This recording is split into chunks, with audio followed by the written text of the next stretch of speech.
Welcome to, I guess you could say, the unofficial first episode of DylanLasagna Live.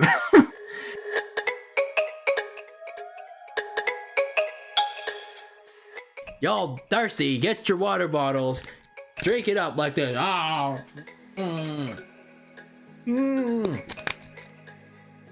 Ah. Because people are thirsty. People are freaking thirsty for a freaking Nintendo Direct. We don't know what's gonna happen, like with All Elite. It's like we don't know if they're gonna be directly competing with WWE, but that might take years. But Double or Nothing and their weekly TV show and the other pay-per-views that are gonna happen this summer, it's gonna go a long way. A disqualification in Hell in a Cell. Really? A disqualification in a match where it has none. Hell in a Cell. A match that has no rules, where you can only win by pinfall or submission. How in the fuck does that make any sense whatsoever? So R-Truth tried to roll up Drake Maverick, which got a 2 count, but then he finally got the pin on Drake Maverick to reclaim the 24/7 title on a naked Drake Maverick, on an almost naked Drake Maverick. Drake Maverick unfortunately didn't get to do this. Nintendo fanboys, Nintendo white knights, riding on their horses, dun dun dun dun, coming to save the Nintendo's ass again about their Nintendo Switch online service. Tonight's main event is sponsored by Ghost Recon Breakpoint, available now. And Brock Lesnar quickly with Kofi catches it, and an F5, and F5 by Lesnar. Here's the cover. We got a new champion. We have a new champion. I'm directing this song towards the WWE because this is how I feel about them right now. The accident, just wait. The accident, WWE, just wait. The accident waiting to happen. What? How about WWE? Bleh. I can't rap for shit.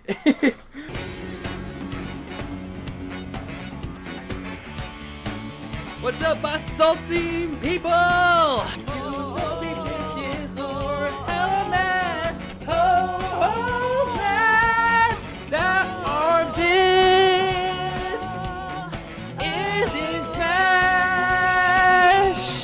I hope you like that little cringe fest that just went on. I don't blame Becky Lynch or Seth Rollins for being like stale, repetitive, or like boring to an extent, because they're good wrestlers. They can wrestle, unlike Lacey Evans.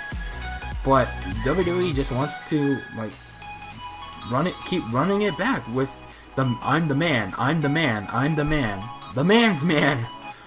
Yes, they have a shirt for it. They have a shirt for Seth Rollins that says the man's man. Like, literally. Becky Lynch came out with a Elton John jacket, wearing some dumbass shades, and stole Jerry Lawler's crown and proceeded to dress up like this. Tell me if there's anything not wrong with that. I have no idea why someone would do this, but a porn site mentioned that it would pay Joe Buck $1 million to announce its cam shows live. Depending on the site, they could just be handing some of my money back to me, so I'll hold out for a better offer and try to hold on to my day job, but I have to say I'm flattered. Oh, Joe Buck, you typical jokester. Adding Tracer to this Fire's Pass, I hate to say it, it would be like adding the Fortnite character to Smash. The one that does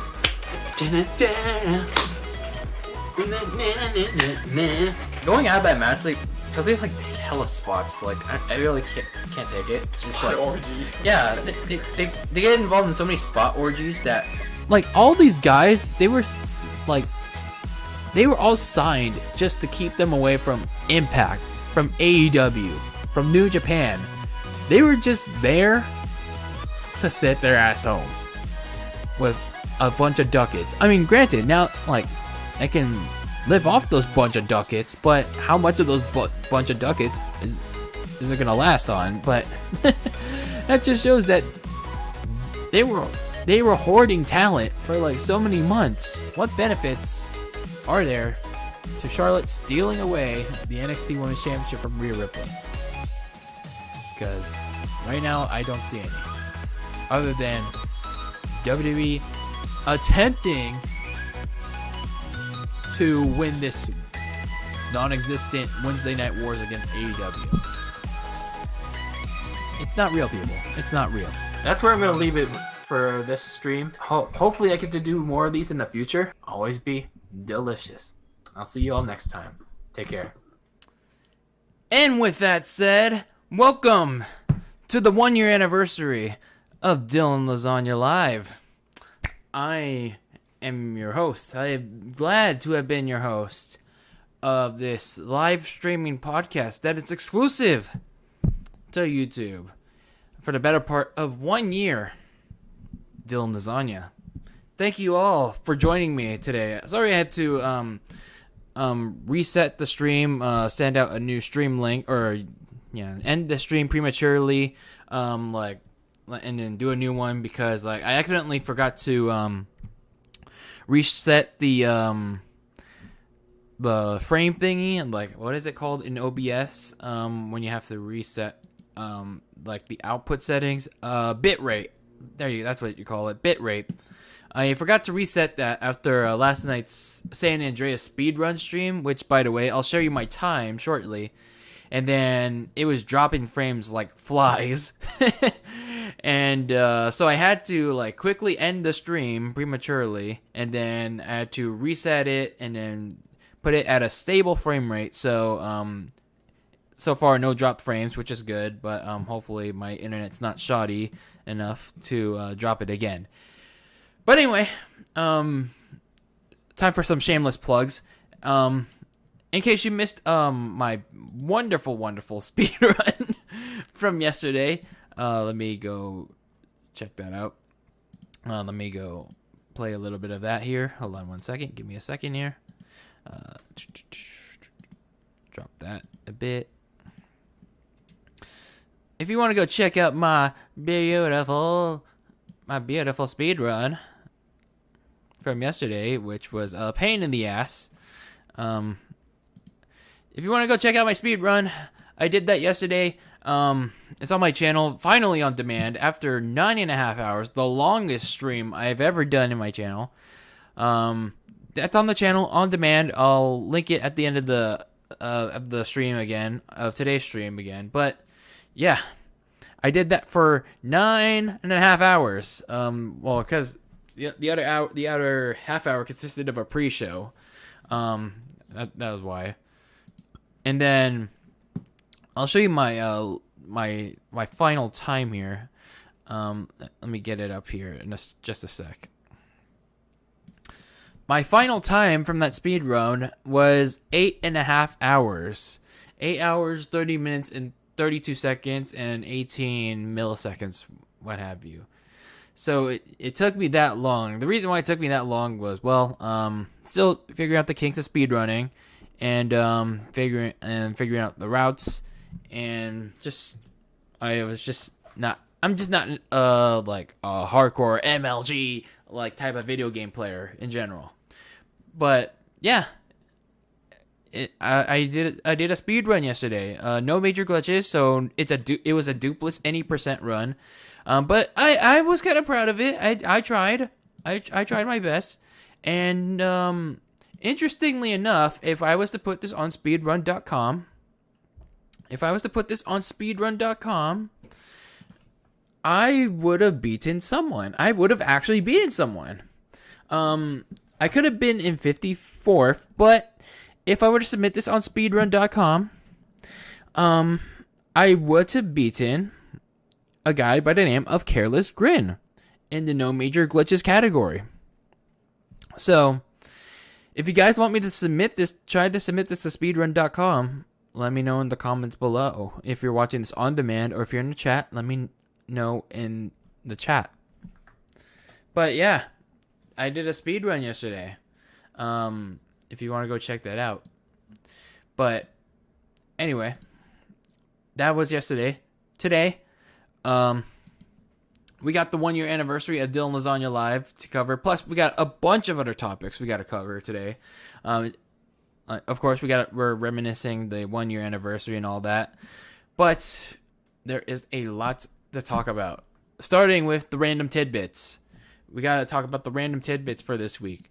Starting with some games that were just announced this week. Since there's no E3, since there's no E3, like no likely Nintendo Direct that's happening in June.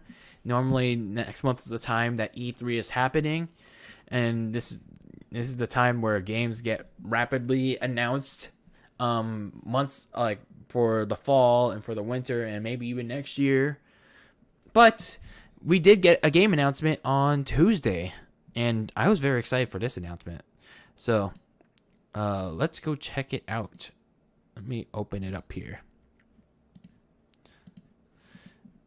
So I'm going to open up this video here. And, okay, good. There we go. There we go. Tony Hawk's Pro Skater. Yeah, I have the audio muted because I don't want to get copyrighted. But I can't believe this is happening. Tony Hawk's Pro Skater 1 and 2 is happening. It's getting remastered. Or remade.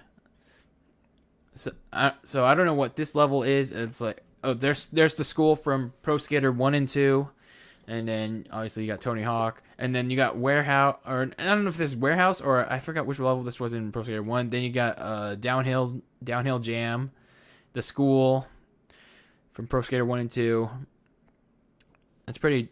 And then there's the famous Warehouse level that everyone grew up and loved with. So when I first saw this announcement, I was like, wait, Activision is actually remaking Tony Hawk's Pro Skater 1 and 2. But then I also remember that they majorly fucked up with Pro Skater 5, and the online for that was a major flop. And it was riddled with so many bugs and glitches that it didn't even last a year. Because it was so hastily developed. But it looks like they got a developer in Vicarious Vision, who, by the way, developed the Insane trilogy. And they did a great job at that. So I have some hope that they'll do well with this. But I would like to see more gameplay following this trailer. So they got a bunch of new levels, and I know licensing is an issue nowadays, especially with remakes. Like when I got the GTA San Andreas remake for the PS3, there was a couple of licensing issues, like especially when I listened to Radio Los Santos. But in this soundtrack, as you can see here, you can see that you can't see my cursor, but they managed to get some of the songs from Pro Skater 1. I don't know what songs are from Pro Skater 2, but the one that stood out to me the most was the famous Superman. The Superman meme from Pro Skater 1. Then you got more footage of Downhill Jam. And then you got, I think it's like I forgot what level this was called, like in Pro Skater 1, but I already know what it was just looking at it. And then you got online multiplayer coming back, and looks like they're gonna bring split screen back as well. Yeah, as you saw right there, so that's pretty cool. And then I think they're also gonna bring Create a Park and Create a Skater, so that's pretty cool. And then that was pretty much it. And then here are some other details regarding Pro Skater. So we're pretty much done with that. All right, let's see. Pro Skater. So here are this is from The Verge. Andrew Webster from The Verge. The remastered collection will feature updated visuals, all the original levels, characters, and tricks, and extra, it'll come with extra challenges and a more elaborate create a park. So if I were to get this on the consoles that I'm going to list later, Create a Park is going to be something I'm going to try out. I'm going to be able to try out for the first time ever. I never got to do it when I played a Tony Hawk game. Like, the only Tony Hawk games I played were Pro Skater 1 and Project 8. So, yeah, I missed out big time with 2, 3, 4, Underground 1 and 2. I did play a little bit of American Wasteland, but, yeah, it's like, I missed out big with the Tony Hawk games. But anyway. So let's see, what does it say here? Yeah, you could share custom parks online, so it'll be like a Mario Maker 2 kind of thing. And then brand new online multiplayer modes along with split screen multiplayer. Then they'll have the vast majority of the iconic Tony Hawk's Pro Skater soundtracks. Then they obviously had licensing issues prevented every song from making it. So that's pretty explainable, but we'll see if they replace the song, like the lack of the certain songs with some new ones.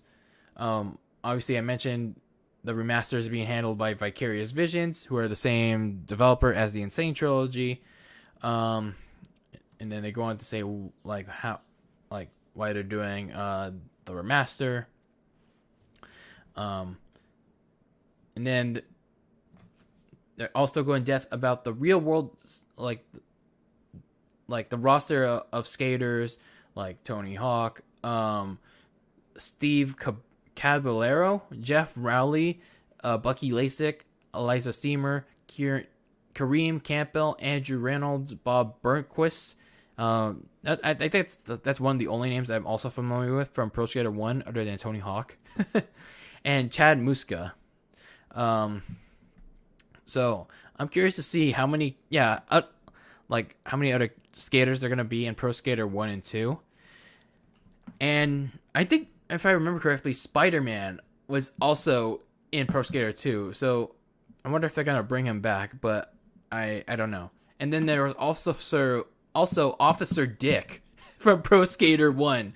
It's like, if you completed the career mode in Pro Skater 1, you would get Officer Dick. So I'm hoping they bring him back. And then, as for the consoles, it's coming to PS4, Xbox One, and PC. So, Stadia's getting left in the dust, but more importantly, the Nintendo Switch is getting left in the dust as well.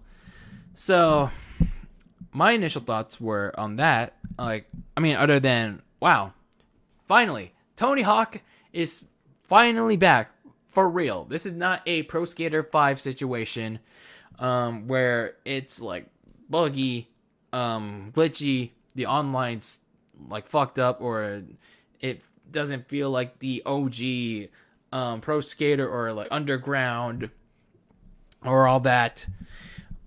But I mean, that remains to be seen with more gameplay, but it's back for real. Now,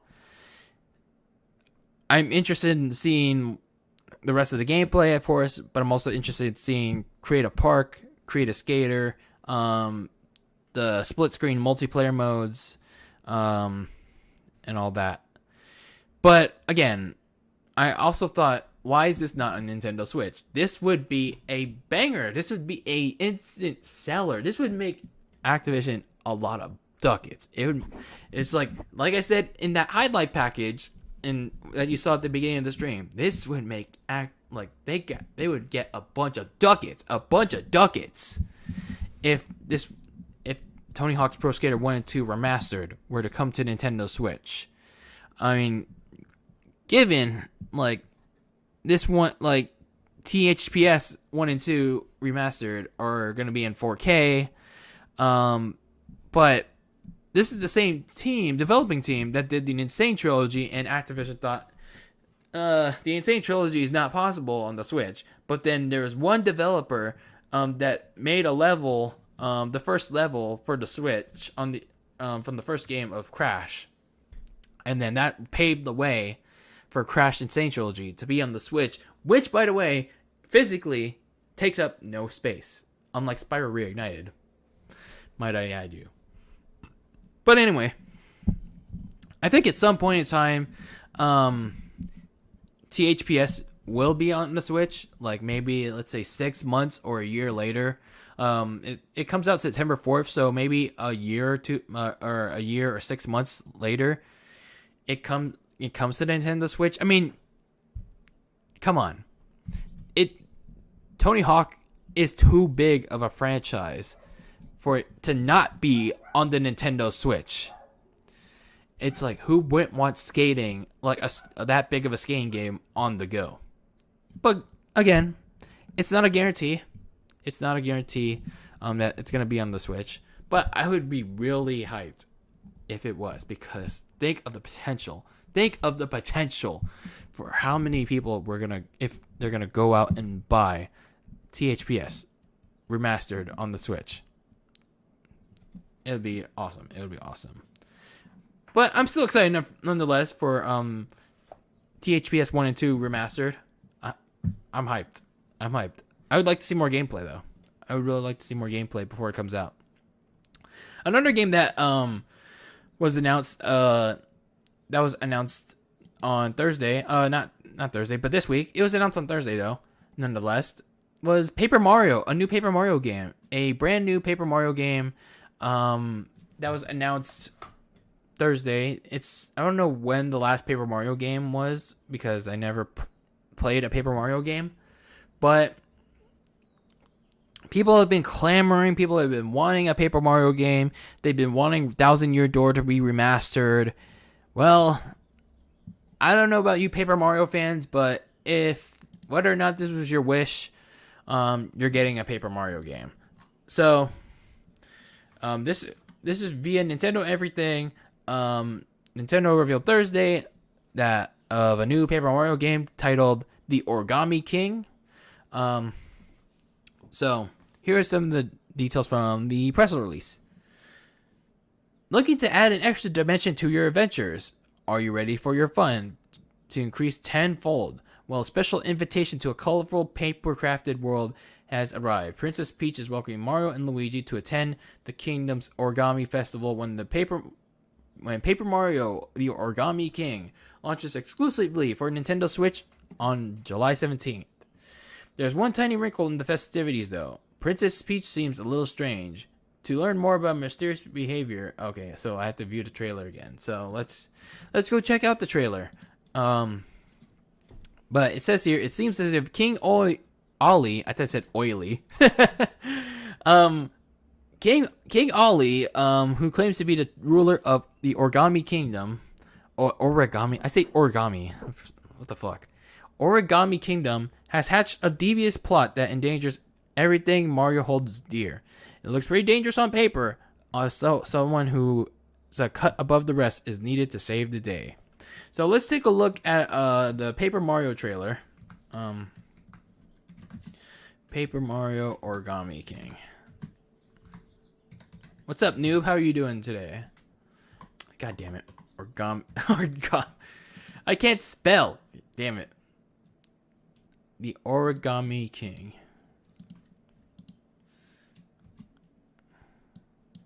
Alright, this one we can play with sound because Nintendo's more lenient.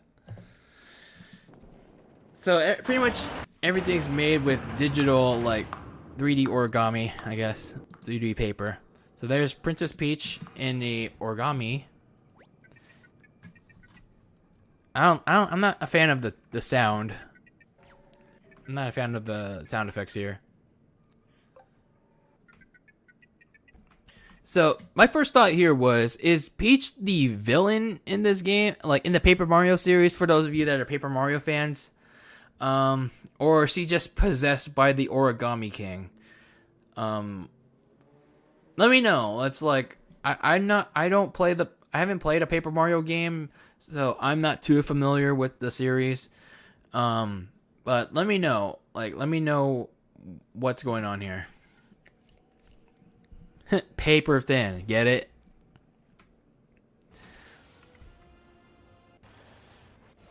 And then you got some confetti, and then Bowser Jr. So wait, it's like Paper Mario and Bowser Jr. are working together in this universe. That's weird. It's like the SMG4 universe. It's like Mario and Bowser are not enemies, but they're frenemies, I guess. Oh, so Mario is an ARMS character now. All right, so let's see what else. Oh, here's a little bit of the battle system.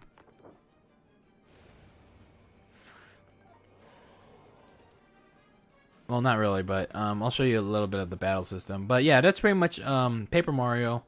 Let me see what else I could find about this. Yeah, not really too much I could say about Paper Mario because I have never played a Paper Mario game. It's like I'm curious to know more. I'm curious to know more about it. Let's play a little bit of the. Here we got like a 19-second teaser of the battle system in Paper Mario, so we can do that.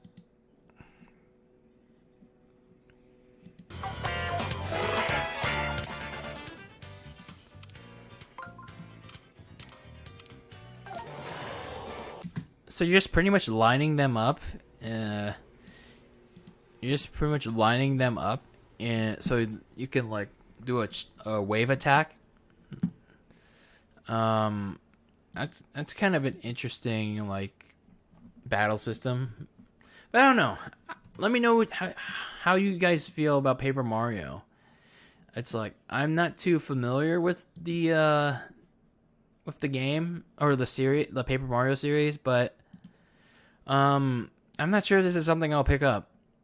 Like I am a huge Mario fan, but it's like Paper Mario was like something I never played before.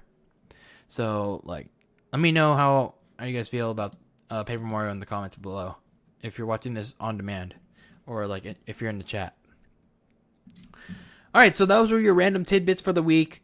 And now let's move on to the main topics. Let's move on to some meats, shall we? Because we got a lot of that today. As you saw in the highlights of the DylanLasagna Live anniversary, one of those highlights was me roasting Becky Lynch. The reason why I roast Becky Lynch often in this this podcast, it's not because of her as a person, but it's because of how WWE books her. Again, as I say every time, when I talk about WWE nowadays, it's like I don't roast wrestlers because of how they are outside of wrestling, unless if they are a dick in real life, but how they are portrayed and written and booked by, let's say, a WWE or an AEW or a friggin' Impact or whatever. And Becky Lynch was just one of those characters, had one of those gimmicks that was red hot in the second half of 2018. It was kind of overbooked in 2019 leading up to WrestleMania, but she still had that WrestleMania moment nonetheless. And then things completely spiraled following that because she didn't have like that one real like enemy. She didn't have that one real challenger to her Raw Women's title. Like Lacey Evans was a flop. Natalya was just a side challenger. Sasha Banks was only fought for her title once and in a really good Hell in a Cell match. And then after that, Becky Lynch did a whole lot of nothing. And then she went on to, like, when she did finally do something, her match with Shayna Baszler and her feud with Shayna Baszler going into WrestleMania was, and then the match at WrestleMania was, even more, But this past Monday on Raw, it's like, it showed Becky Lynch as a person exemplified like why I like her so much, even with a poorly booked gimmick. This is not all on her. This is like most of it is on WWE. But Becky Lynch, the person, the wrestler,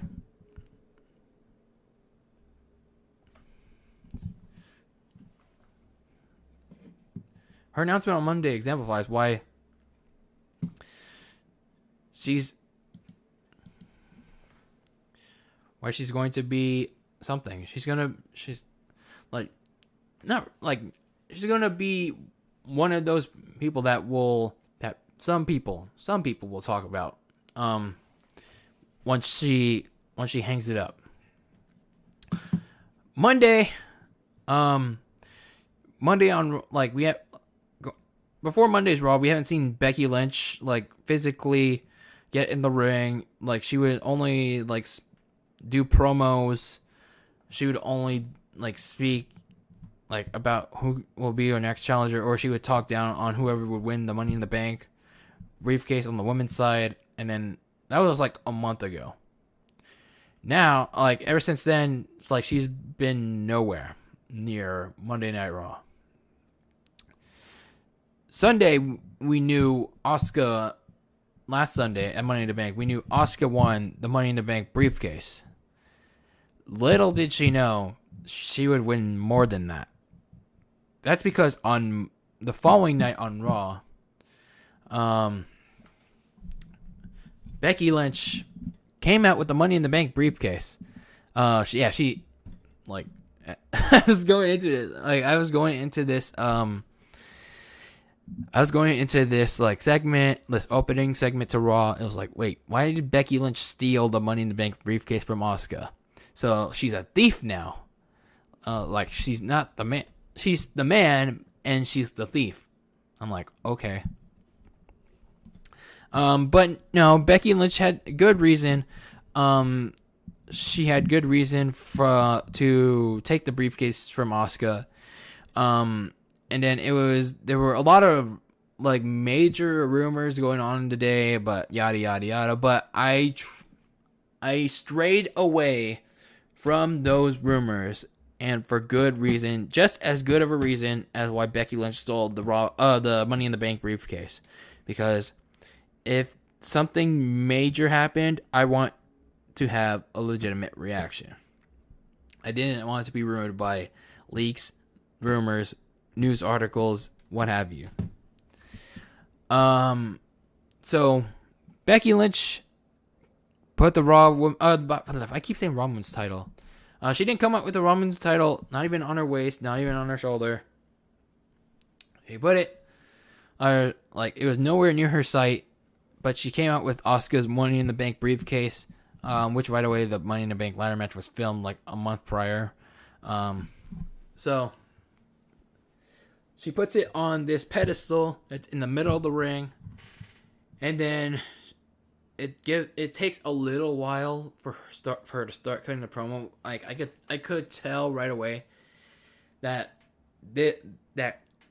kayfabe is thrown out the window. Something is happening right now. It's she was already on the verge of crying. She was already emotional once she started, before she could even speak into the mic.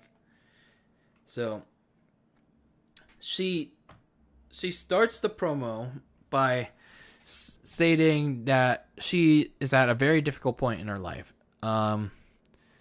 Then she starts to cry. Then, while emotional, while she's after she catches herself, she talks about whether or not she was gonna have a chance, not just in WWE but in the United States. She was coming from Ireland, having wrestled in the independents, overseas, and coming here, she highly doubted herself on whether she would be able to make it. But once she walked through the performance center, she realized that she did have that chance, and she thanked the fans for it. And I appreciated that she was given that chance. And then she was about to go into that announcement, but before she did, she said she asked the decision makers to change the Money in the Bank ladder match. And she mentioned that she wanted her fans to hear about this announcement, this major life-changing announcement first before for anyone else, because like she's mentioned that she had to leave WWE for a while, and then before she was announced why, Asuka came out wanting her briefcase back, and I was just like, why is Asuka here screaming and yelling gibberish at Becky when she's about to make a major announcement here? So Asuka is yelling gibberish at Becky, and Becky's calming her down, and Asuka clearly wants the briefcase, and Becky says there's a combination on that Money in the Bank briefcase. She opens the briefcase, and inside it was not a contract for a future women's championship match. It was for the Raw Women's Championship. So what the decision makers did for Becky Lynch was replace the contract with Becky Lynch's Raw Women's Championship. So Asuka won the Raw Women's Championship. So after that, Asuka celebrated around the Performance Center with the title, and it was kind of weird that she did that when Becky Lynch is gonna make this life-changing announcement, during a moment when Becky Lynch was gonna have this life-changing announcement. So Asuka has her moment, and then Becky Lynch tells Asuka that she hopes she is happy, and she goes be a warrior because she's gonna be even happier that she is going to be a mom. So Asuka was shocked. She was happy for Becky Lynch, and she was hugging Becky, and then Becky Lynch left the ring, and then she was in the camera saying, "I'm gonna miss you guys," and then she got hugs from all the baby faces, and then backstage Seth Rollins wasn't there after that. He wasn't there getting hugs because he gotta stay in character. What Seth Rollins did end up doing later in the night was he was just this stoic stoic guy. He was just too wrecked from losing to Drew McIntyre the previous night, and he was just standing in the ring, after following an interview, following interrupting Rey Mysterio's interview, and then being called a dick by Mysterio for ignoring him about being a father. Seth was just standing there in a tag team match between him, Buddy Murphy, Rey Mysterio, Aleister Black. Seth Rollins stood there just stone face. His hair is all messed up, and he has that dad belly like I do.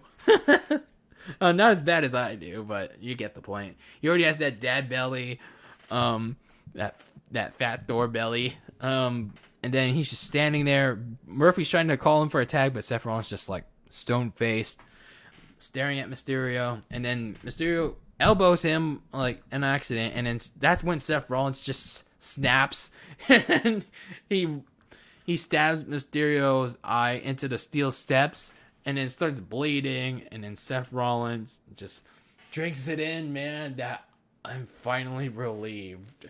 But then backstage, Seth Rollins just wakes up from what he did, and it's oh, Mysterio, I'm sorry, I didn't realize what I did. And then Aleister Black tries to attack him, but he gets into a fight with Murphy, and then Rollins just walks away to check on Mysterio even more, and then that was that. But yeah, Seth is handling fatherhood very well. He's handling fatherhood very well. But anyway, back to Asuka. There were like, actually, we'll get into Asuka in just a little bit. But there were some backstage notes regarding this announcement from Mike Johnson, a Pro Wrestling Insider.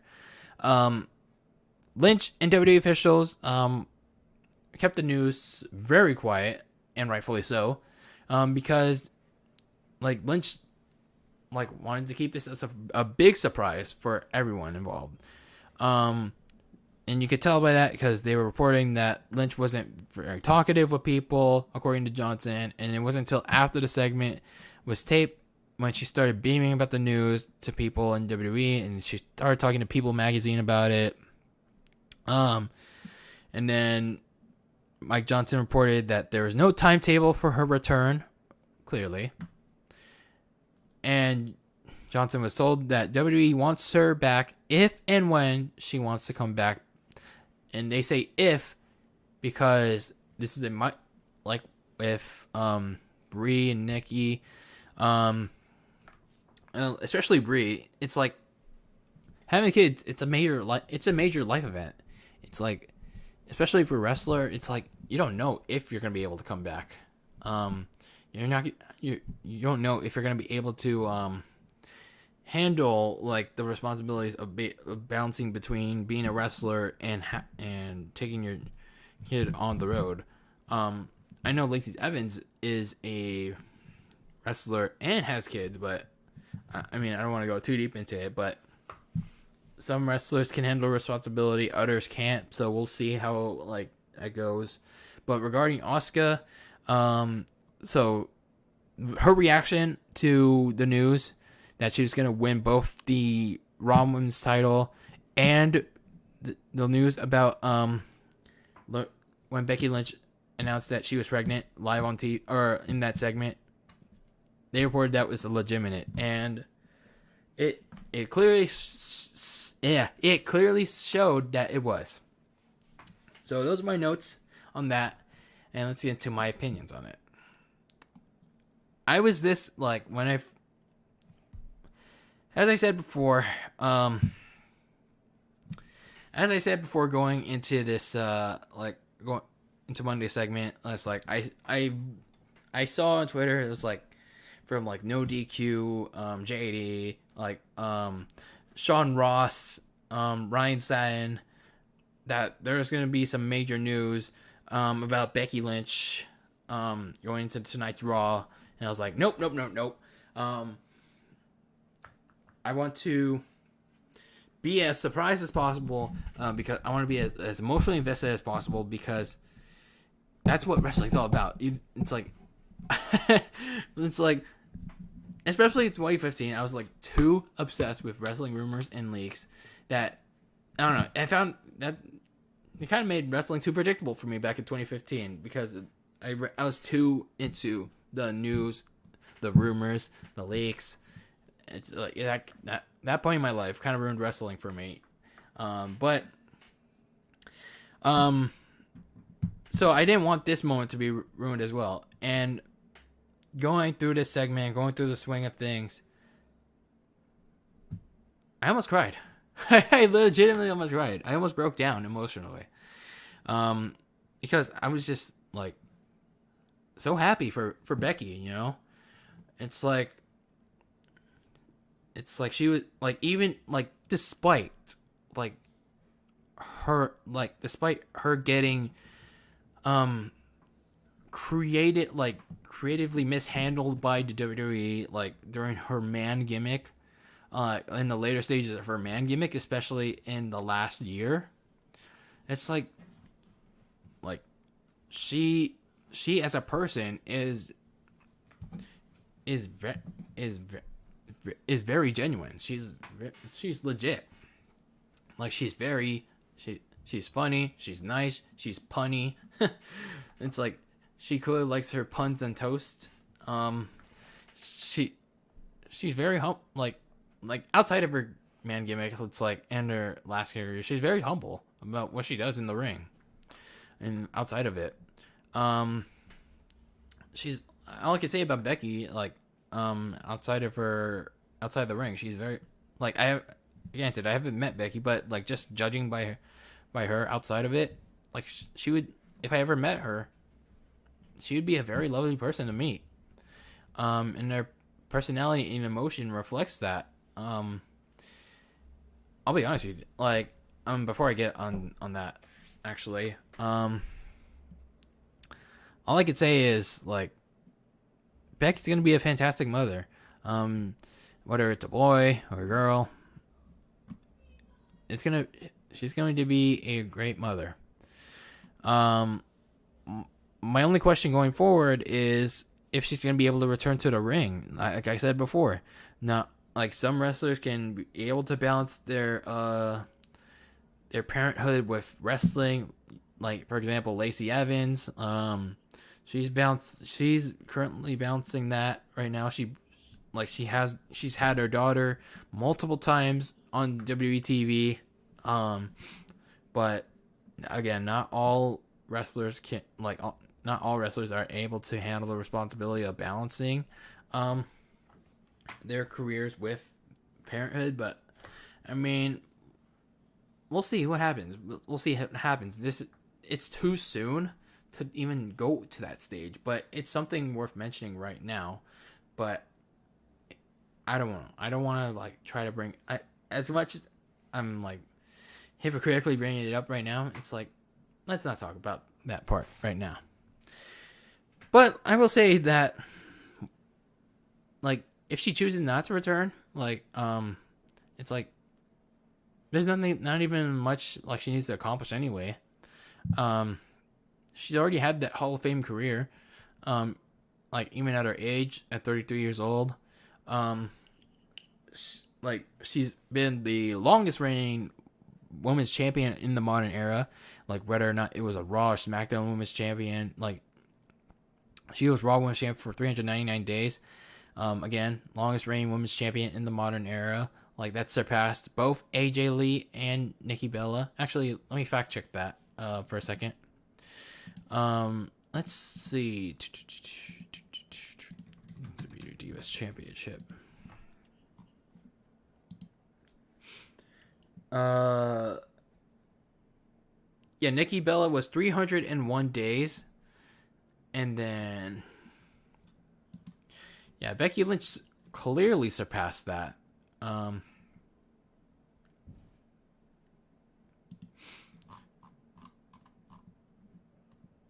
me. Yeah, like, Becky Lynch clearly surpassed Nikki Bella for the longest reigning women's champion in the modern era. She was also a SmackDown Women's Champion, a two-time Royal Rumble winner in 2019, and that same year main evented WrestleMania with Charlotte and Ronda Rousey.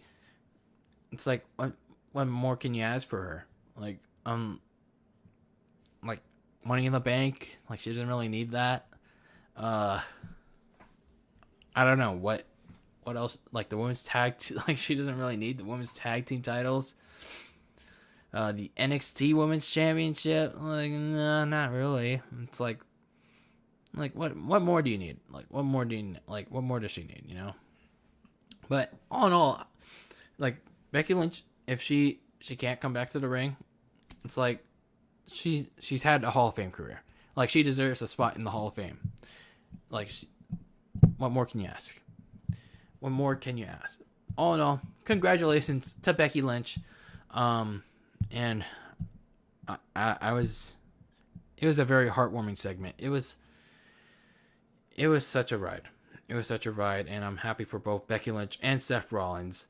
They're gonna make good parents.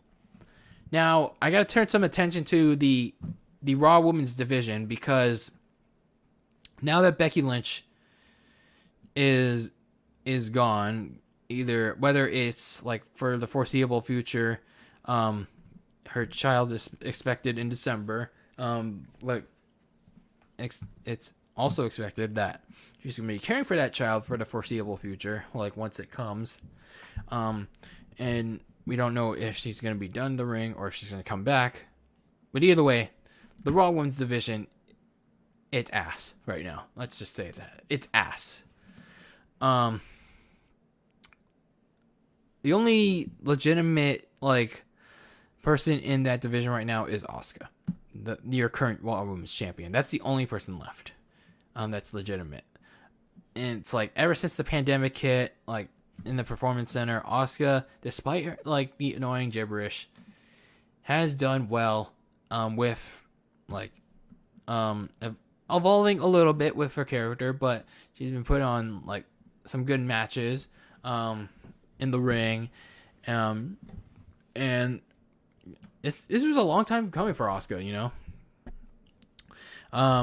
She's been through a lot of creative missed bookings, losing to Charlotte prematurely at WrestleMania, and then losing to Charlotte again before WrestleMania.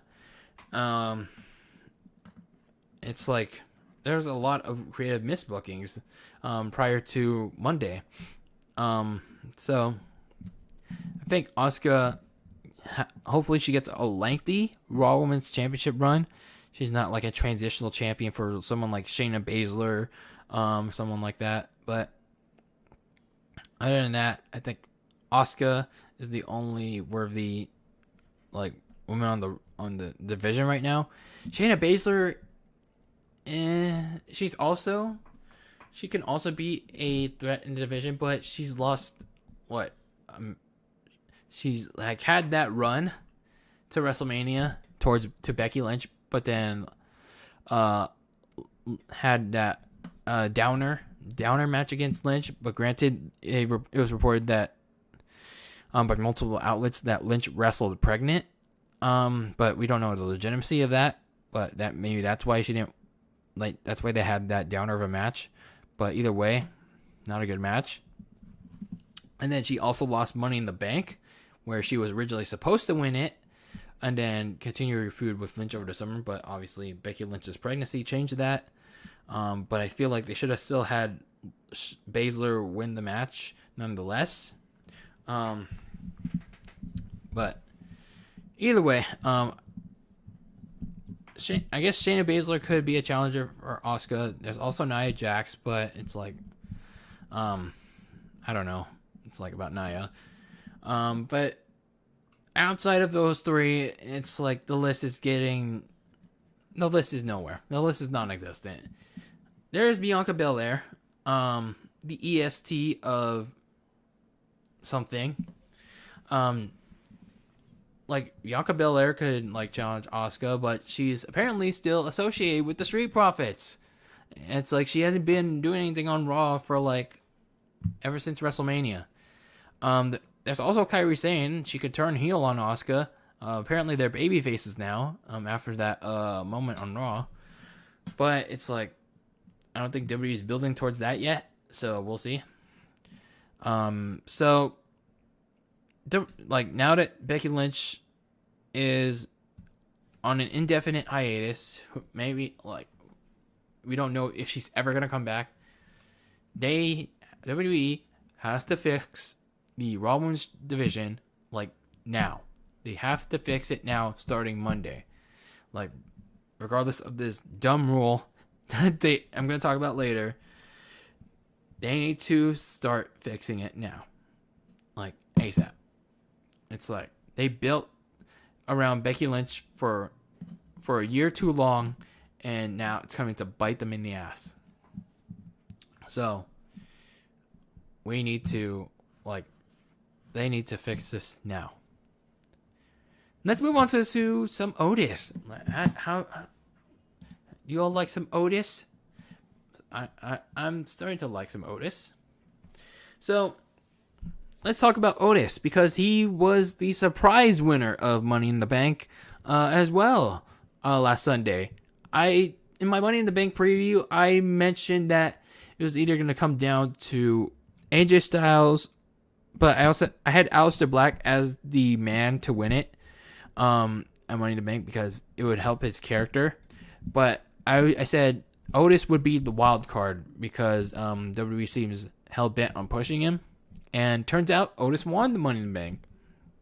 Now, I'm not going to go over the entire match because at this point it's been done to death by many podcasts and it's been highlighted so much. So we'll talk about the ending. Let's just talk about the ending. So after Asuka wins the Money in the Bank, Money in the bitch. After Asuka wins Money in the Bank, that eventually contained the Raw Women's title. The rest of the Money in the Bank field, except Daniel Bryan, apparently, they made it to the roof. Rey Mysterio and Aleister Black got yeeted off the roof of WWE headquarters by Baron Corbin. Now, everyone thought they were dead. Everyone started making memes about, Rey Mysterio and Aleister Black died. But don't worry. They're not dead. They landed on a mini roof, a second roof, like that's pretty much like right under where Baron Corbin yeeted them. So the match came down to AJ Styles and Baron Corbin. Styles was the one to unhook the briefcase, but Baron Corbin had his hand on the handle, and then as they were fighting over the briefcase, Elias came from behind and hit Corbin with his guitar, and then like Corbin getting hit from the guitar also caused Styles to lose his grip on the briefcase, dropping it into the hands from none other than Otis. So Otis was the winner of the Money in the Bank ladder match because, well, it's in his hands. It got fumbled into his hands, and he won.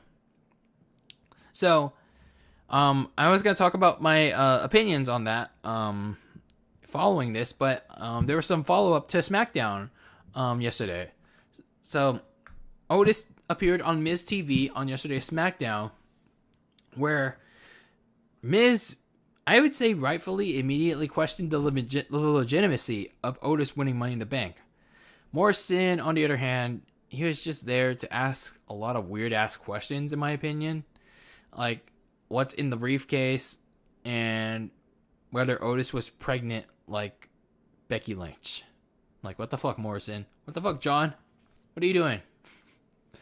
It's like, what kind of, like, reporter are you?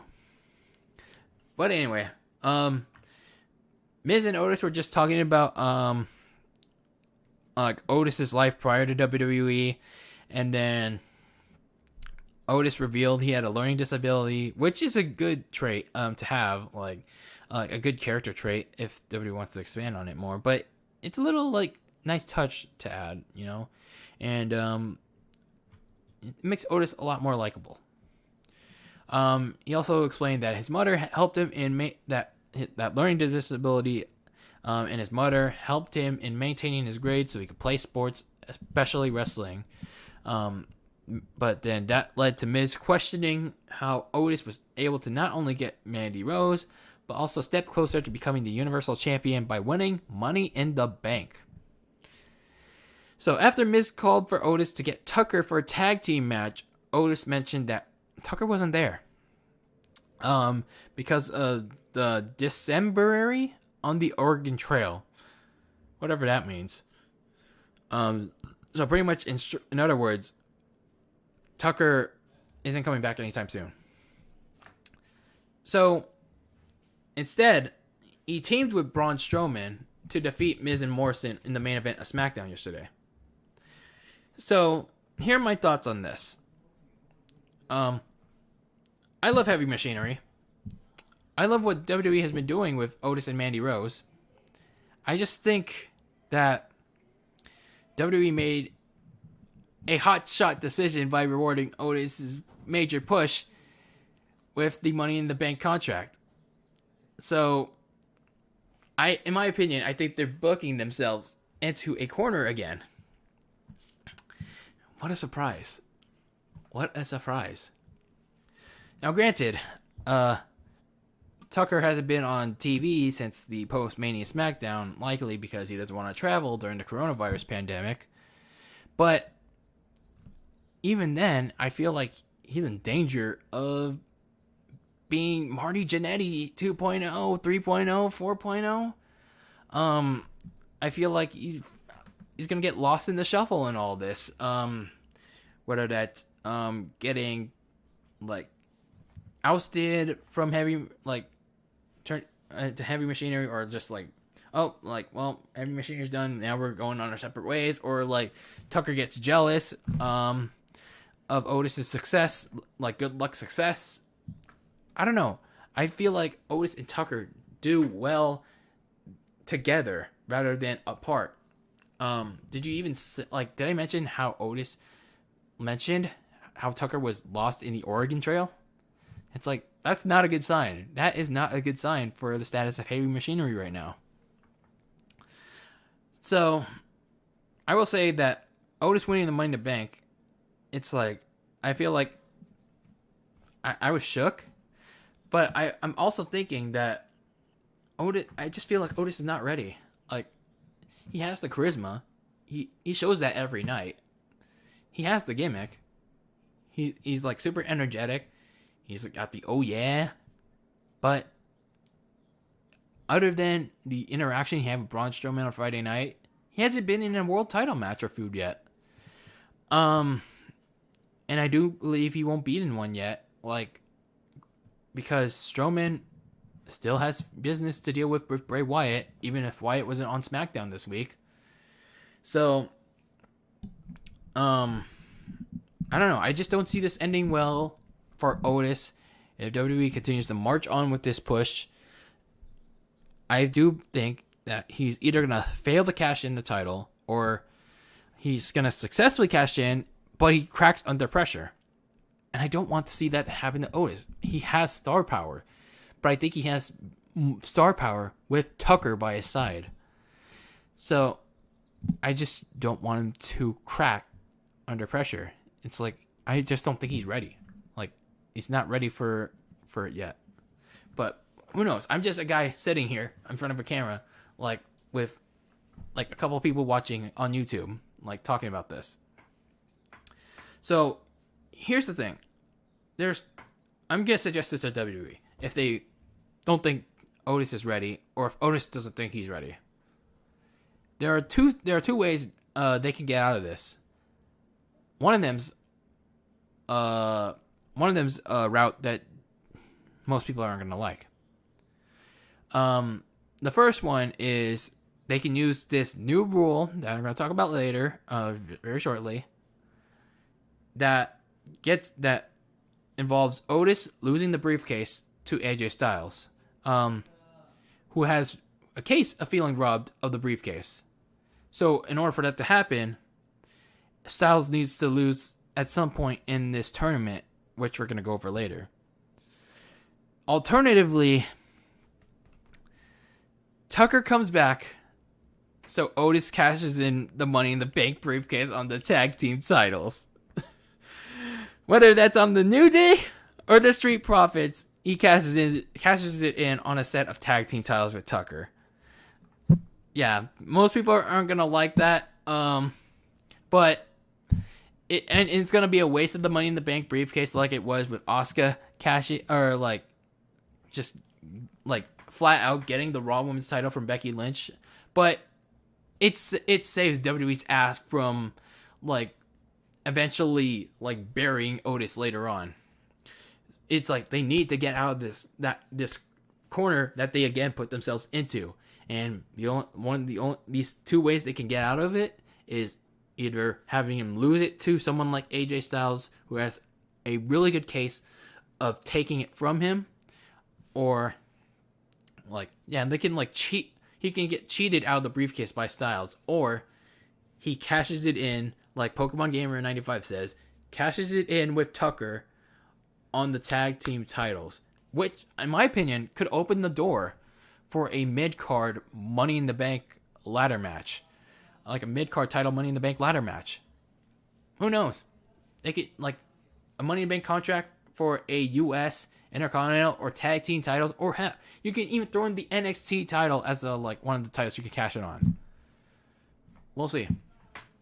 I just don't, if they don't do this, I just don't see, as my water bottle fell down, I just don't see this ending well for Otis if WWE continues to be in this sticky situation.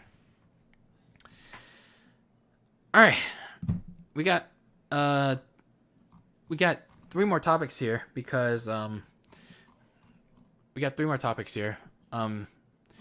let's talk briefly about the wild card rule. Yeah, the wild card rule is back, people. Wild card rule 2.0. So it has a new name. Under the new name, Brand to Brand Invitation. There's a couple like rules that are different from the wildcard rule, and here it's pretty much like this. It allows certain wrestlers that are given an invitation, hence the name Brand to Brand Invitation, and if they accept it, they are to appear on a brand they are not designated to be on. So pretty much, for example, Baron Corbin is on SmackDown, but he accepted an invite, or got an invite to be on Raw on Monday, where he's going to face Drew McIntyre. He accepted the invite, and now he's going to be on Raw. So Drew McIntyre revealed this new invitational last Monday on Raw, and then we got another explanation from Michael Cole on SmackDown that pretty much laid down the groundwork for it. So here are the two rules. No wrestler from either show will be able to make a cross-brand appearance more than 4 times a year. Gee, Charlotte's doing that all for the last month or so. NXT is excluded from this invitational. So let me just get into my opinions on this. We don't know how the full details of how exactly WWE is going to flesh this out. Because I think those two rules are kind of still vague. They could expand on it more. But either way, if WWE really thinks that this is going to fix their product in these times, it's going to jump the ratings significantly, I don't think so. It's they already don't have Roman Reigns. They've just lost Becky Lynch for the foreseeable future, and they are now going to do the wild card rule again. I just don't see this happening. It's I don't see the quality of these shows increasing with the wild card rule returning. In fact, I see it going down the toilet again. So, I also guarantee that WWE's gonna forget. They're gonna forget this even exists again, like they did with the rules of this brand to brand invitational. The rules are non-existent. They're gonna pretend that these rules don't exist, like they did with the wild card rule back in 2019. There's also some unanswered questions, like when does this brand to brand invitational start? When exactly did it start? Did it start Monday? Did it start yesterday? Did it start this Monday? Did it start in January? Did it start the night after WrestleMania? At WrestleMania? WWE needs to explain that. They need to explain this. They also need to explain why their NXT Women's Champion, Charlotte, is on all 3 shows now. Man. It's this is the big problem. That's why their ratings are so down. Overexposure. It's and then AJ Styles, as I mentioned before, he's on Raw, and then he's in the IC title tournament that we're going to talk about briefly. If he wins that tournament, does he move to SmackDown? Even if he doesn't if it doesn't win, does his appearances in the tournament count for his brand to brand appearances? WWE needs to address that. Anyway, I think this brand to brand invitational, it's not going to end well. WWE's just going to forget about it again, and they're just going to have wrestlers once again appear as if the brand split doesn't exist. And WWE's still gonna wonder why the ratings keep plummeting. And there's just no blame for it.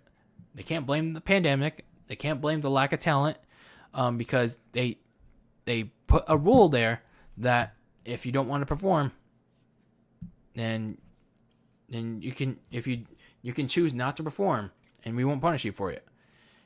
And then they can only blame themselves for being creatively lazy, because they're not developing characters. They're not developing storylines. They're just doing it on the fly. They're just doing matches after matches after matches. Like, they're pretty much doing the old AEW formula at this point.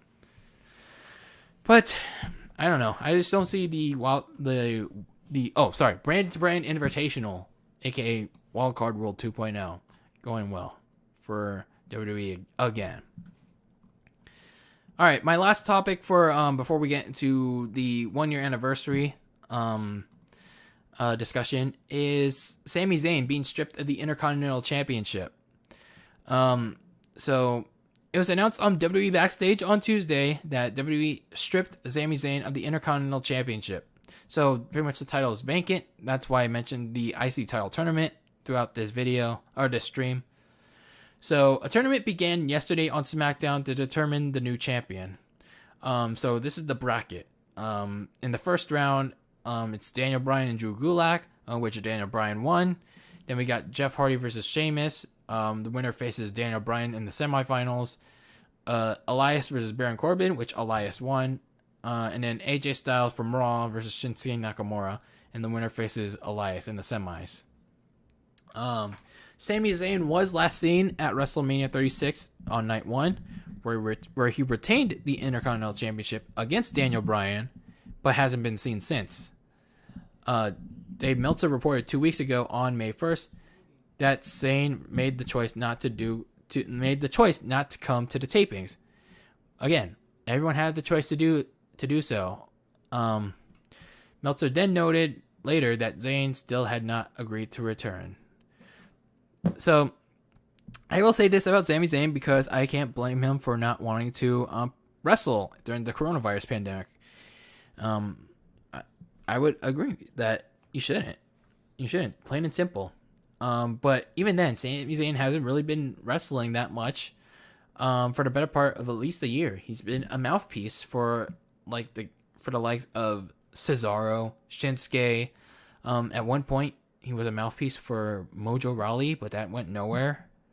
But he's been fine in his current role. I know he wants to wrestle. I know he wants to wrestle again, but I don't know what's preventing him from wrestling in WWE.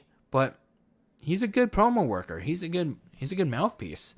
But in regards to this news, yeah, WWE made the correct call in vacating the Intercontinental title, stripping Sami Zayn of the title, because if they didn't,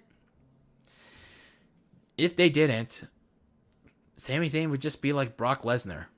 He would just be holding the title hostage for who knows how long, and that would just set a large double standard.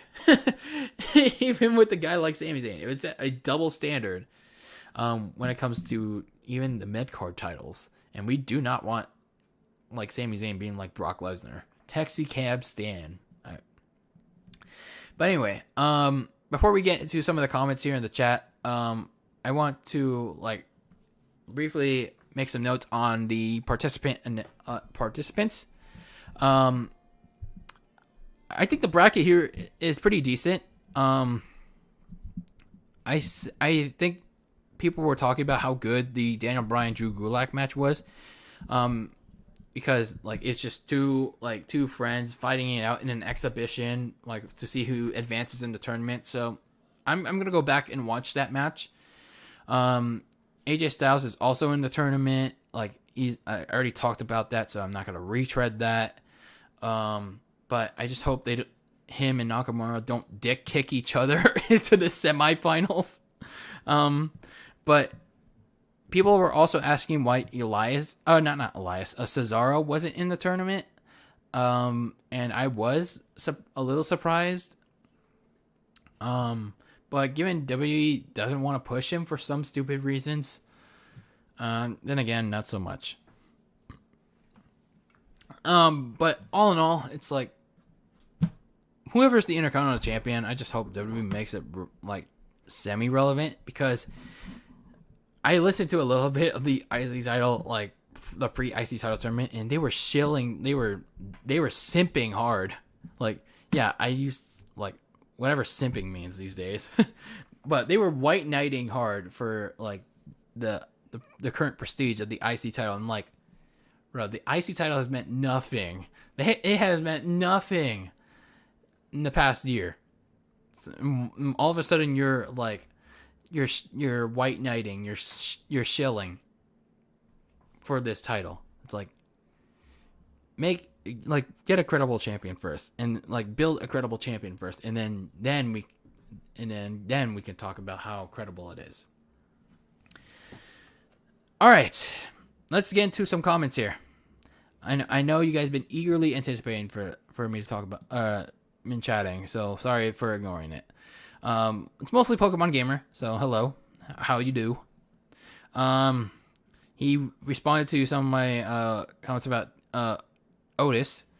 So Otis, he may cash in for the tag team titles. Yes, I definitely think that's the most realistic scenario. And the only alternative. New takeover idea. NXT takeover, Money in the Bank. I don't know. To be honest, if they're gonna do an NXT Money in the Bank, I'd rather just have like, I would just rather integrate Money like NXT in Money in the Bank into the actual Money in the Bank ladder match itself. You know, like 2 Raw, 2 Smackdown, 2 NXT. You know, it's like they're already treating NXT like a third brand already, so it's like, why not have like, just why not make it an NXT Money in the Bank, or why not have NXT the NXT title as an option already? Same thing for the women's like Money in the Bank. 2 Raw, 2 Smackdown, 2 NXT. It's like, you know, I don't think there's a need to make it an NXT takeover. Speaking of NXT takeover, they're doing a in your house NXT takeover to celebrate the 25th anniversary of the first In Your House. So that's interesting to watch out for. Should NXT have a takeover of Money in the Bank and Hell in a Cell? No. Plain and simple, no. I don't want it to be like what WWE is doing with their gimmick events. Like, I like what NXT is doing with like War Games. It's only once a year and just stay like that. It's like no need to center your takeovers like WWE is doing with their themed pay-per-views. No need. All right, the moment you've all been waiting for. The whole purpose of this stream is to talk about the podcast itself. 1 year of DylanLasagna live. You know, in all honesty, it's like I started this podcast because I was inspired by all the streamers out there like doing podcasts on YouTube, like, and I thought to myself, you know, why not I try it out? It's like, what, just get on here with my shitty ass like MacBook camera and like just like shoot the shit. Shoot the shit for like however long it takes me and just go from there. But it turns out it's like I needed like context. I need to have like notes. I need to have like, as I took the production class this spring, like an actual layout, an actual run sheet for this thing. And I will say, it's like over the past year, I evolved DylanLasagna Live to an extent. I still want to evolve this live streaming podcast on YouTube, so it'll get more viewership and like more reach. But I mean, either way, I don't want it to a point that I'll sell out. I mean, again, YouTube's not my full-time thing, and like it's not. It'll never be. I don't think it'll ever be my full-time gig, but I still love doing it, even with all the changes on YouTube, with all the algorithmic things, with copyright, with all the BS behind the scenes. It's like, I think YouTube, like, it's like I can't go wrong with YouTube, you know? It's like regardless of the wrongdoings, regardless of the restrictions, you know? And it's like, I know I did like a couple polls. It's like, should I like have this as an alternative? Should I have this as an alternative? Should I have Twitch as an alternative? Should I have Mixler as an alternative? And it's like, I watch all these videos on like Twitch or Mixler, Twitch or DLive, Twitch or YouTube. It's like, I don't know, watching those kind of videos and like doing research on these other websites not named YouTube. It's like, these don't seem as easy as it, like the transition doesn't seem as easy as it seems, especially if you don't have the fan base. And I feel like my fan base is and always will be here on YouTube. And that's not, I'm not trying to say I'm content and like I'm being complacent, but it's just a fact. It's like, I've been on this platform for years, and I can say it's like transitioning to somewhere like Twitch for like a live streaming podcast. It's like, it's going to be very difficult. Or just live streaming in general, like transitioning there, it's going to be very difficult. But onto some highlights from the podcast of the last year. Some of my favorite memories. Obviously the first episode, like I will say the first episode of myself just like shooting the shit. Let's show myself shooting the shit, shall we? What did I talked about, what did I even talk about on this show? Yes. Google Hangouts. Y'all remember Google Hangouts? That was a thing. Hangouts on air. Oh man, I kind of missed that. We live yet? Yeah. Are we live yet? I don't know. Let's see. Oh, okay.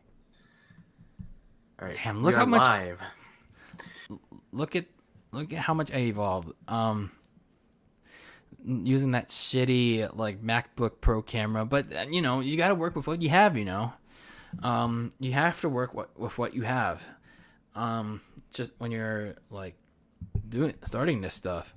I remember I started out with I think it had a mini bed desk, and I put it here on my desk, and then I put my MacBook on here, and then put my mic on here on the side, and there we go.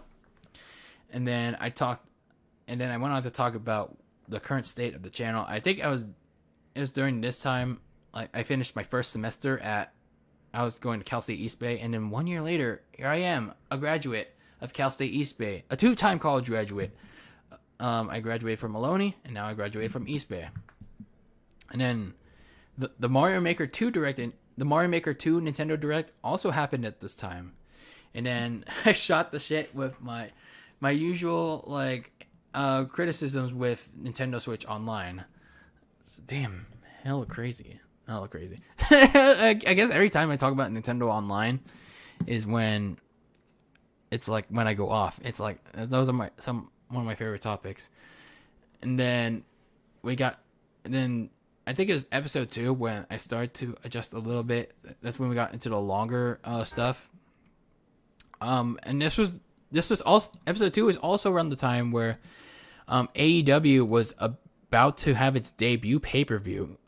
So I also previewed that, as you saw in the highlight package, and then I did the reactions the following week, and along with Monday Night Raw, and then I started to do topics away from wrestling for like I think a week. So on this podcast, I love to mix it up. That's why I'm a variety podcast and a variety channel. So I talked about E3 for last year, and then I talked about a bunch of random ass topics that in around the year.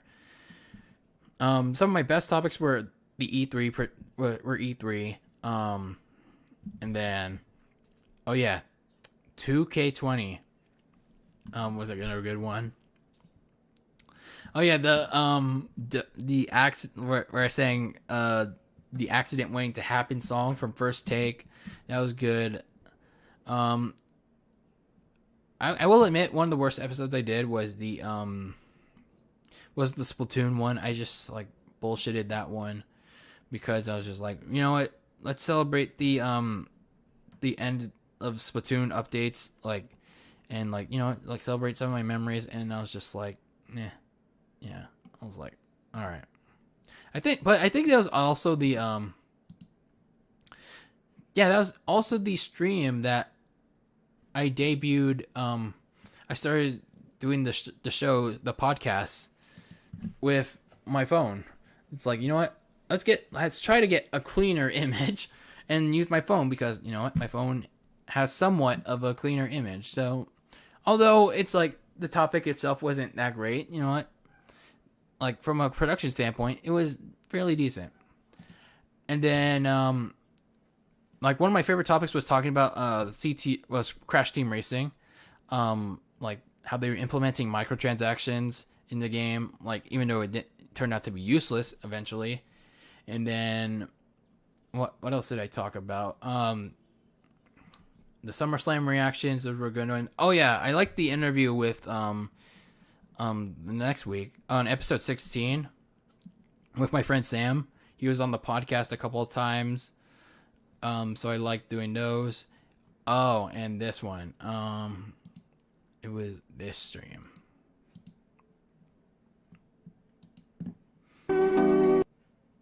This was the stream where I somewhat debuted my layout. Like where I started using my new PC. Where I finally like, you know what? Let's test out my new PC. Let's get the ball rolling on it. There's gonna be bumps in the road. I know I'm gonna have bumps in the road with it, and you know what? It's like that was my initial layout with my new PC, and holy crap! Look how far we came from a Google Hangout, from using Google Hangouts to using my phone, and then you know, save some money, to build a PC thanks to my cousin Carl, and fucking crazy. And then the Clash of Champions preview. The episode itself wasn't it was but I liked the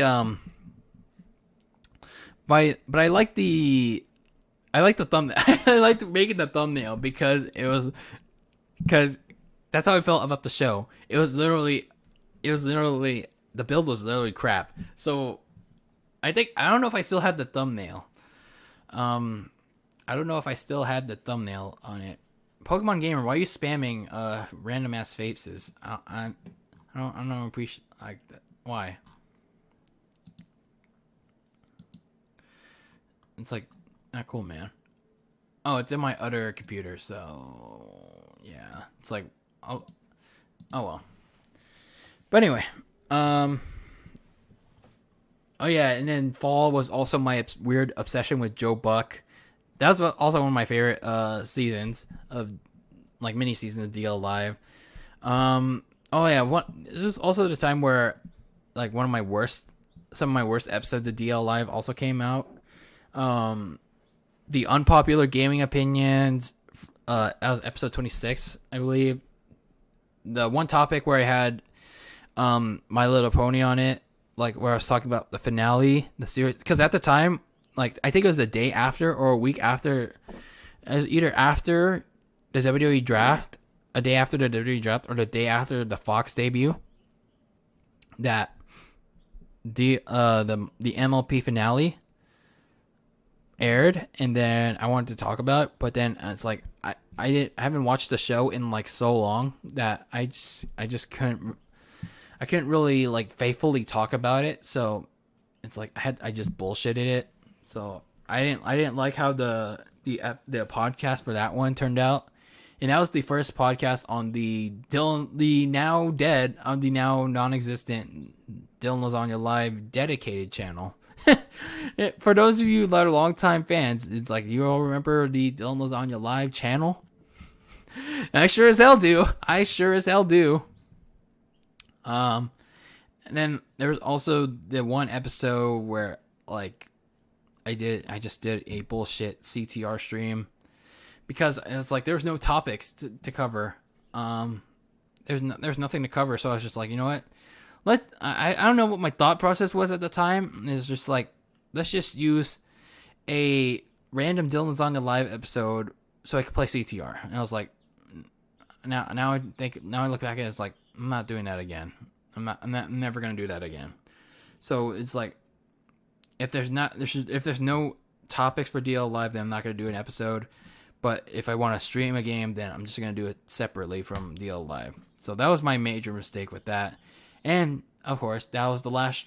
That CTR stream, that CTR DL live stream, was the last stream on the Dylan Lasagna live channel, because I was just like, you know what, this isn't working. I know it's only been a month, but it's not working. It's failing. Nobody's watching, and it's like, you know what, let's bring it back to the channel. And like, it doesn't matter if it happened or if it didn't happen. It's like, you know what, this channel right here, it's where it happened. Like, this is where Dylan Lasagna live thrived. And yeah, I brought it back here. I did like talking about Kappa when it was starting to cause concern for a lot of YouTubers like myself, because we didn't know if we had to like change up our content, or like completely alter our content, because, like, you know, the whole for kids, not for kids thing was gonna significantly alter monetization, or like your whole theme around the channel. But turns out it never did. But the only thing it did, if you set your rating for kids, it would disable the disable the comments on your videos. But I don't know. I delved into that on episode 29, and then yeah, that was pretty much it. Oh yeah, I talked about I did a special New Year's Day episode of Dylan. No, not New Year's Day, New Year's Eve episode of Dylan Lasagna Live. And I talked about Liv Morgan. The Liv Morgan Lana closing segment. That was fun to talk about. That was fun to rant on. Also, that's also fun to rant on. And then it was also, like, at the beginning of the year was also the time where I started talking about the NFL into my podcast. But for some odd reason, you guys don't like when I talk about the NFL, because it does the least amount of viewership. I don't know what, like, I know it's like you guys don't like, I guess you guys don't watch the NFL, or you just don't like sports in general. But I mean, if you guys don't want to hear me talk about the NFL, I mean, that's fine. It's just like, I mean, I want to, as much as I want to talk about the NFL, it's just like, if you guys don't want to hear me talk about it, whatever. But yeah. Oh yeah, I also talked to, like, one of my other favorite episodes was when I, like, talked about Byleth in Smash, the Byleth reveal in Smash. I bitched and moaned about him wasting a spot in the Fighters Pass, but then there's also going to be a second Fighters Pass, so that was that. I think one of my worst episodes or worst topics was the episode 41, where I just talked about when at the time Charlotte won the Royal Rumble, and it's like she still was uncertain about picking her opponent for WrestleMania, and then yeah, I don't think I did well on that. I don't think I did well getting my point across on that. But two of my favorite topics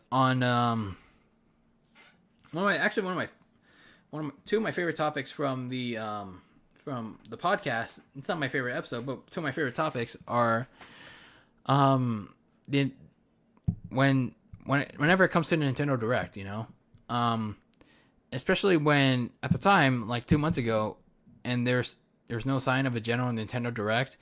I think it was February when I talked about this, and then people were just, for some odd reason, were clamoring and thirsty for a Nintendo Direct, like drinking, like, oh. That's when you saw at the beginning of my highlight package video, people were thirsty for a Nintendo Direct, and it's like, I was telling people to chill the fuck out. It's like, even when we, like, I think at the same time we got an Animal Crossing Direct, but people were still thirsty for that general Nintendo Direct. And I told people that we were going to get one eventually. And although we got a mini, we got one. So be happy with that. And then I also talked about the Bell Twins going into the Hall of Fame in that episode. And I think I got my point across well about it. I just thought at the time, and I still stand by it, that it wasn't the right time for them to go into the to be inducted, but they still deserve a spot. So I like that I got my point across. Although I liked roasting Becky Lynch's man character, clearly as you saw in this in this podcast episode, it's not about the person. It's always about like how WWE books it or how AEW books a character or gimmick. That I'll always like either praise or criticize at the end of the day.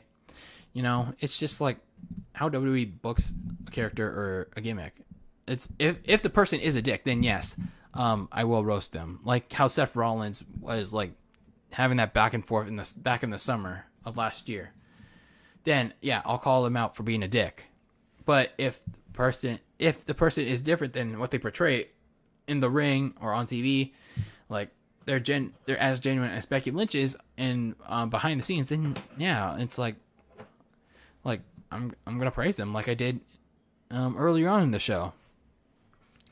I think one of the worst episodes, not from I didn't explain it well, was the COVID episode where I talked about COVID-19, because I don't know, I just like talking about like touchy subjects. I just don't like doing, because it's just like I don't know, politics is something I really don't like delving into, but it's just like sometimes you have to address it on the on a platform. And I feel like even though my points weren't that direct, weren't explained well, it's like I just had to tell my audience about it. You know,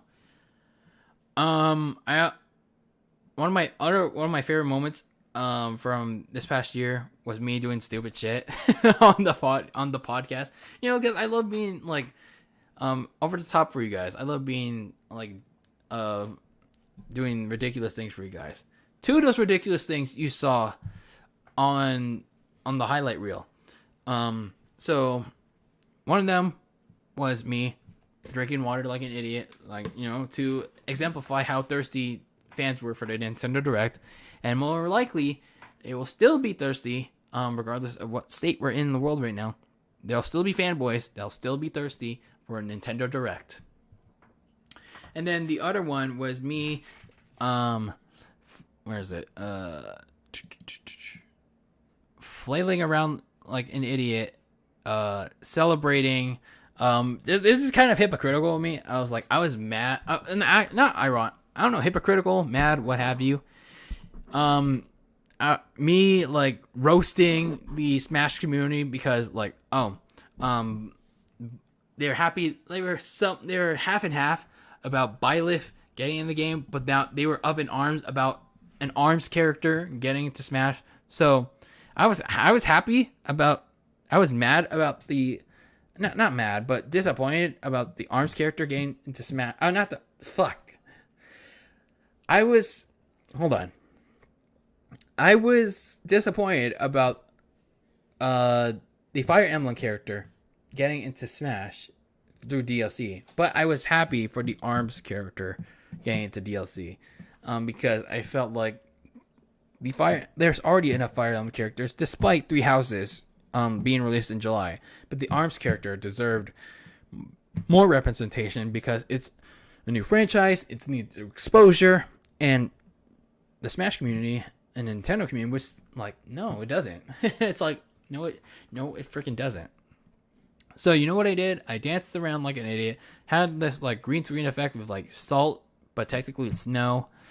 And then I had the Shawn Michaels like sucking dick motion to the fans back in the New Generation era.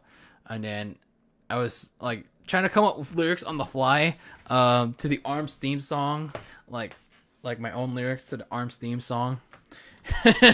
I was like doing jabs to the hose mad meme. So I found that to be one of my bright moments on the podcast. I also like one of my favorite topics was the I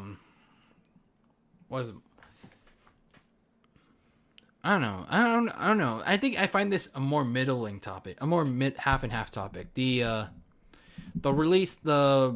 Black Wednesday topic, regarding how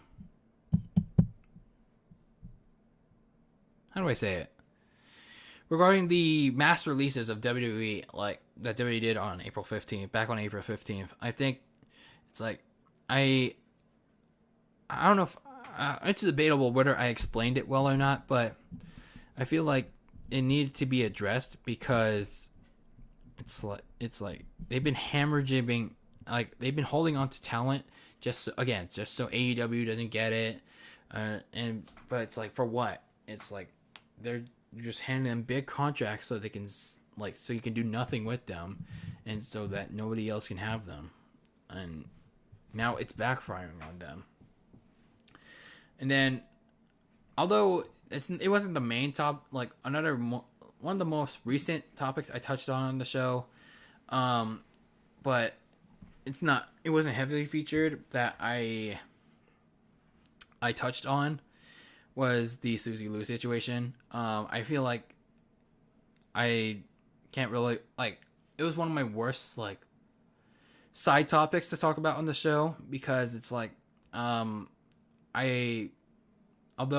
I talked about it in a community post, but at the same time, it's like, it's not on my avenue to, like, really discuss on it any further, other than, like, yeah, it's like, I am a semi-occasional reactor, but it's like, other than that, it's like, I'm not sure, like, how it's gonna affect me in any way. But then as we delved into this situation, it's like, as I kept delving into the situation, since I got nothing better to do in quarantine anyway, I put this long essay on my community tab that pretty much explained why it's gonna affect not just her, Stejo, the anime reaction community. It's gonna affect the entire reaction community, like the general reaction community, like Blasphemous HD, Charmix,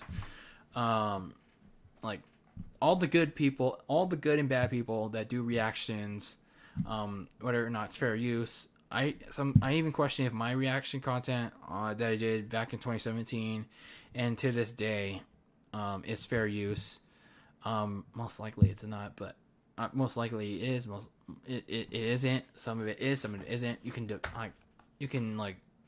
take a look at it, but all in all, it's like, I feel like talking about it on this podcast, like the two podcasts that I did, I don't know. I feel like I did a terrible job at explaining it, because it's like, again, it's not in my avenue. It wasn't on my platform to explain it, because it's like, I haven't personally been affected by it. Like, although as much as I want to talk about it, it's like, I can't talk about it because it's like, I don't know. I just can't get my thoughts out. I just can't get my thoughts verbally about it. I can get it through here, like I showed you guys, but I can't get it out there. But all I can say about that situation now is that I feel like,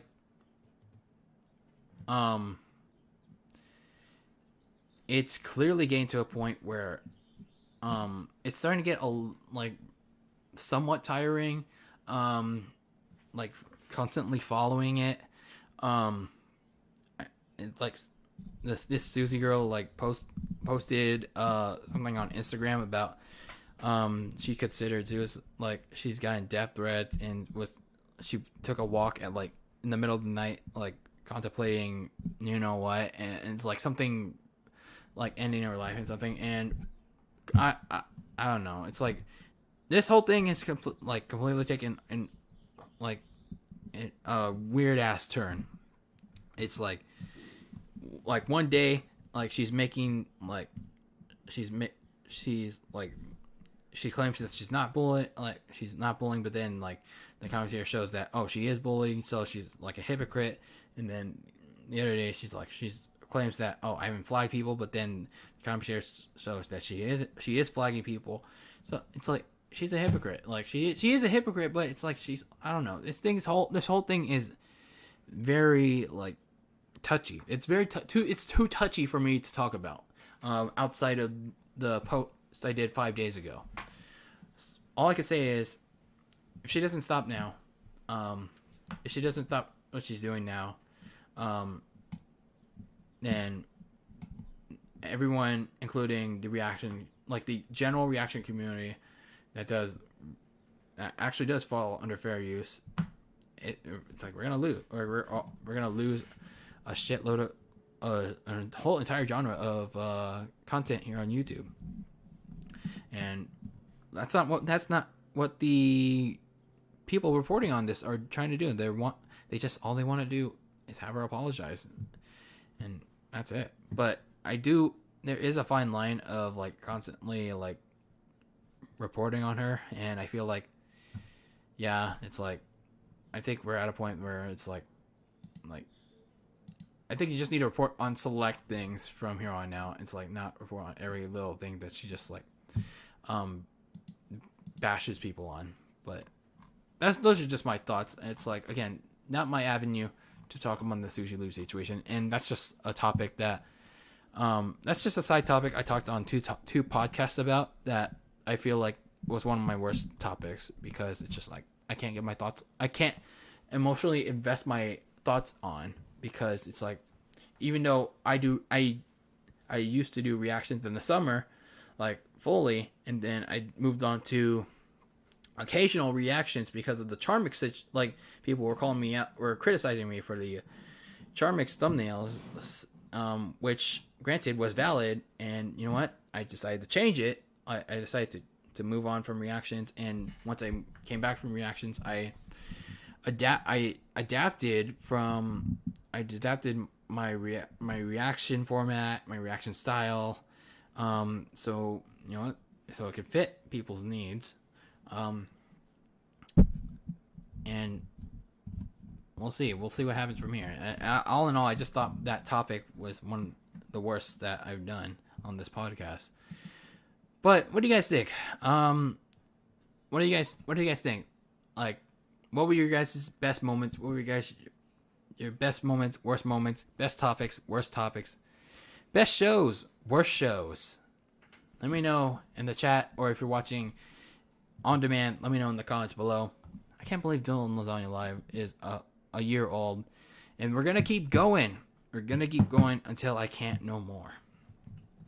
You know what? In year 2, all I want to do is to evolve. I want to find ways to evolve the podcast. It's like, I have all these like sounds. I have all this layouts and stuff. I even have, I have super chat, but it's only there if you guys want to. If only you guys want to. It's like, it's not a necessity for me, because again, YouTube's not my full-time gig. It's not even like my part-time gig. It's just a hobby I love to do. Super chats are just there if you guys want to. But I don't know. I'm just finding ways to like make this podcast more lively, make this podcast as an evolution of like what's to come in the future. But anyway, guys, DL Live, a year old. I'm looking forward to what we'll be discussing in year 2, and what craziness will happen in year 2.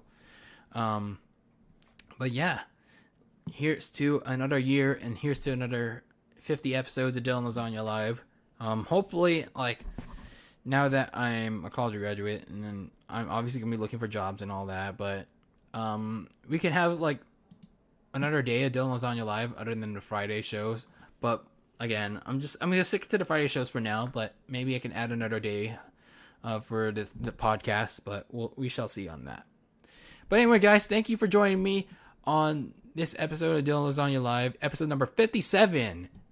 So can't believe we're on 57 already. Next week, as always, episode number 58. I'm excited for that. And I hope you guys are too. So make sure you like the stream, follow me on Twitter. Actually, I need to share something to you guys in the chat. My friend from college, Austin, my friend Austin Teagarden, he is doing a, where is he? Twitch. Okay. Hold on here. My good college, but my college buddy who's also into wrestling, Austin Teagarden. After this advertisement, sorry. And he's not there at the moment, but he's doing a 24-hour charity stream on Twitch, on his Twitch channel. I forgot where he was doing it to. Let me see here. He was doing it to, he's doing a 24-hour charity stream and to funlife.org, or to Fun Life International in the Philippines. It's a organization to support COVID-19. And he has a bunch of stream goals, and so he can support that organization. And it has a lot of interesting stream goals, and he just reached the $500 goal, and the $500 goal was like shaving his head bald, so he's finally gonna get a haircut. So I'm gonna link down my friend Austin's Twitch channel.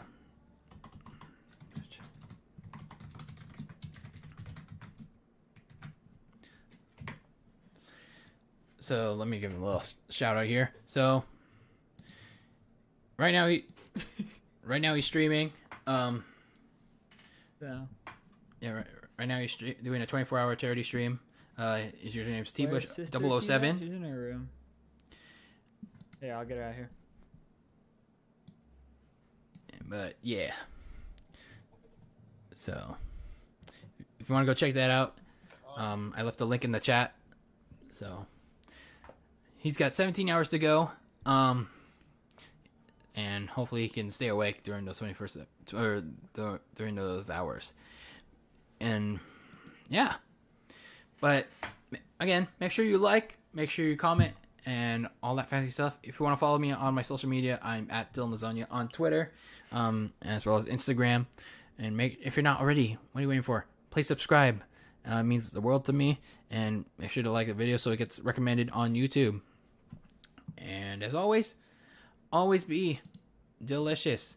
And I will see you next week and next time for Dylan Lasagna Live here on YouTube.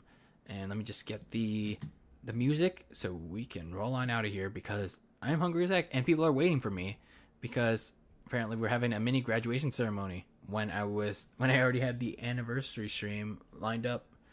But anyway, we're gonna move on to year 2 of Dylan Lasagna Live, and always be delicious. See you next week, y'all. See you next week. Take care.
Hey, I know the intro is playing right now, but we just got some breaking news. Like, even when the intro is playing. So we're gonna cut it back. We're gonna awkwardly cut it back to your beautiful face right here. We just got some breaking news from Ryan Satin of ProWrestlingSheet.com and WWE Backstage. So, this is some very interesting news. So, Ryan Satin of Pro Wrestling Sheet reported that Drew Gulak has been... it was initially reported from Ryan Satin that Drew Gulak earlier today has been released from WWE, but Mike Johnson of Pro Wrestling Insider followed up on that report saying that Gulak's contract actually expired. So he also noted that the two sides have been discussing a new deal, but we're not able to come to agree on terms. So Drew Gulak is allowed to compete anywhere he wants to, and there's no 90-day compete clause, unlike the ones that everyone that was released from WWE is having right now. Johnson added that Gulak could still end up signing a new contract with WWE. So obviously, as I mentioned, Gulak lost the first round matchup against Daniel Bryan in the IC title tournament, but there were no hard feelings. Between them. Wow. I did not expect this news at all. What in the actual fuck? Jeez.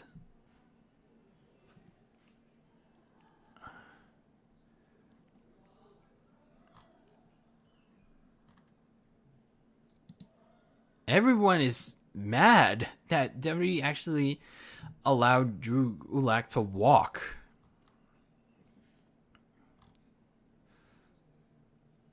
Unbelievable. Like, I'm shocked that Drew Gulak was allowed to walk. Like, how could they not agree to something? Unbelievable. Like, I feel like WWE didn't give him a chance, you know? Like, I like, the PowerPoint thing was kind of iffy, but he was starting to get the swing of things in, like, when he was Daniel Bryan's protege, back in March, and then up to this point, and then they just let him walk. They let his contract expire. Wow. Crazy news, guys. Crazy news. If there's, again, this news is just coming in. This news is just coming in. But if there are any updates to the story, I'll clearly talk about them next week on Dylan Lasagna Live. But, wow. This is some crazy ass news. But anyway, everyone. Always be delicious. Make sure you do all the good stuff, like, comment, share, subscribe, all the crazy stuff that you guys usually do on YouTube videos for me. Just kidding. It's only if you want to. But anyway, everyone, back to the outro. Always be delicious. Send your give your prayers, give your thoughts to Drew Gulak, you know, like, because now he has to go through the unemployment, and, you know, just give him your thoughts during this time. Like, hopefully he finds a workplace during this time. But everyone, take care. Always be delicious. And back to the intro. Outro.